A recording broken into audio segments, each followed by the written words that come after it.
Welcome आणि welcome back माझ्या YouTube चॅनलवरती। मी आहे शरयू आणि आजच्या व्लॉगमध्ये आम्हाला मिळणार आहे पाहुणचार। वाव, तर माहेरी आले आणि पाहुणचार हा माझा पहिला पाहुणचार आहे। तर वहिनी साफ करते फ्रीज, कारण की आईस्क्रीम मेल्ट झाली होती आणि फ्रीज साफ करायची वेळ आली होती। तर मग आई पाहुणचाराची तयारी करत आहे। माझी फेवरेट भाजी पाटवडी आणि हे आहे बाजरीची खिचडी। तर दादाचे फ्रेंड्स पण इन्व्हाइट केला आहे आणि आत्या पण आहे, मी पण आहे आणि माझे आजोबा सुद्धा येणार आहे। काय काय टाकलं का तू पाटवडी? तीळ टाकले, ओवा टाकला, मीठ, हळद आणि सांबार। अच्छा, मी आईला म्हटलं की स्वीट करू नको, कारण की डोहाळ्या जेवणालाच मस्त पुरणपोळी होती। तर आम्ही स्वीटचा कोटा पूर्ण फुल झाला होता, तर मस्त झणझणीत तिखटचा कोटा। तर आहे पाटवडी, मठ्ठा आणि हे गाजरची चटणी। आम्ही याला भाडे देत असतो ना 1500 रुपये, फक्त गाणं वाजवायचे। एवढे चांगले गाणे व्लॉग मध्ये होते, काय सांगू। मग विचार फळक होते गाणे वाजवायचे। स्वीट नको नको म्हणताना सुद्धा मला स्वीटची क्रेविंग झालेली आहे। मी हा गुलाबजामुन लपून खात आहे आणि माझे दोन्ही आजोबा माझ्यावरती हसत।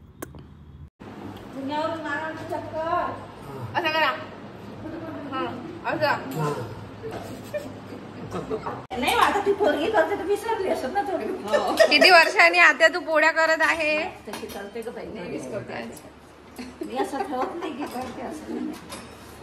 सून करू नाही देत असेल का तुला? टिकट देत नहीं आपल्याला चाइना उसमें अपने को टिकने नहीं देता। चायना तर तुम्ही एखादा कॉम्प्युटर एकदम पकडून ठेवलाय, हम पुढे जाऊ देत नाही, पुढे जाऊ देत नाही। ब्लॉगर डोक्यावर ठेवलेला आहे हात।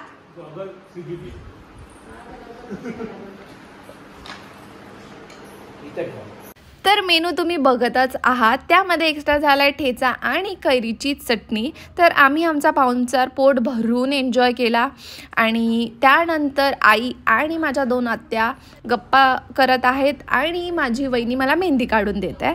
तर मी डोहाळे जेवणाला मेहंदी काढली नव्हती। तर बरेचदा असं असतं, म्हणजे मारवाडी लोकांमध्ये ते त्यांच्या मुली जेव्हा सासरी जातात तेव्हा त्यांना मेहंदी काढून पाठवतात। तर असाच काहीचा कन्सेप्ट काढून आम्ही पण मेहंदी काढली। तर संध्याकाळी खूप मस्त हवा सुटली होती आणि आत्या आणि मी, आम्हाला इन्व्हिटेशन होतं, आमच्या रिलेटिव्सकडे बोलवलं होतं। तर लहानपणी मी आत्यासोबत जायची, माझ्या 4 आत्या यायच्या आणि त्या रिलेटिव्सला भेट द्यायच्या। तर ही वेळ माझ्यावर आली आहे आता, कारण की माहेरी भेट द्यायची असते। तर आम्ही चाललो आहे आमच्या रिलेटिव्सकडे। तर वहिनीचं गार्डन बघू शकता तुम्ही, सुंदर गुलाब आलेले आहेत वहिनीच्या गार्डनमध्ये। जा म्हणा।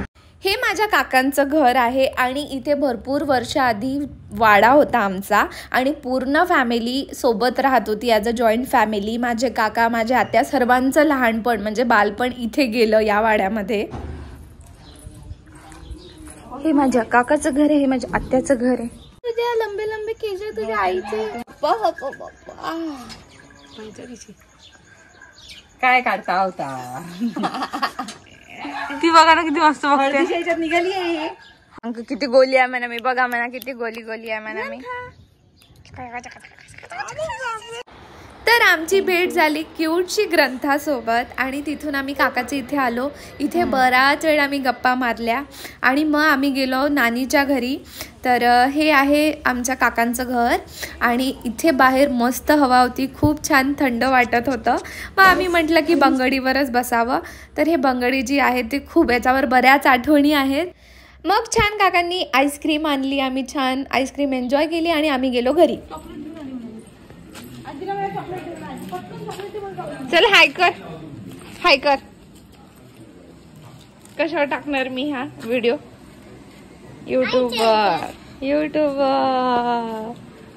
मग आम्ही डिनर केला आणि त्यानंतर पायनॅपल खातोय, ते पण वहिनीच्या बेबी बमवरती ठेवून। म्हणजे वा, टॅलेंटेड लोक आहे आम्ही तिघं पण।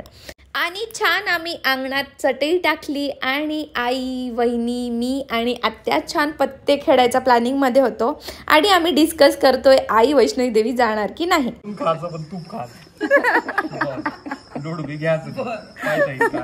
उदार खाऊन खायचं पण तूप खायचं। जायचं म्हणजे जायचं। से हाय।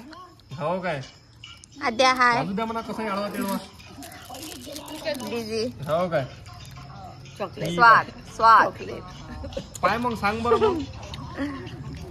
तर नेक्स्ट मॉर्निंग माझी रात्री ट्रेन होती आणि आत्याची सकाळीच ट्रेन होती म्हणून आम्ही सकाळी निघालोय. आणि इथे चेतन दादाचा 777 नंबर हा खूपच जास्ती ऑब्सेस्ड आहेत हे लोक.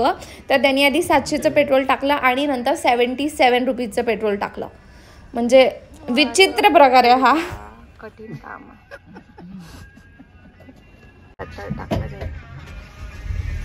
मग दादानी मला सोडून दिलं घरी आणि आत्याला सोडून दिलं रेल्वे स्टेशन आणि मी चालली आहे पुण्याला. See you tata bye bye next व्लॉगमध्ये.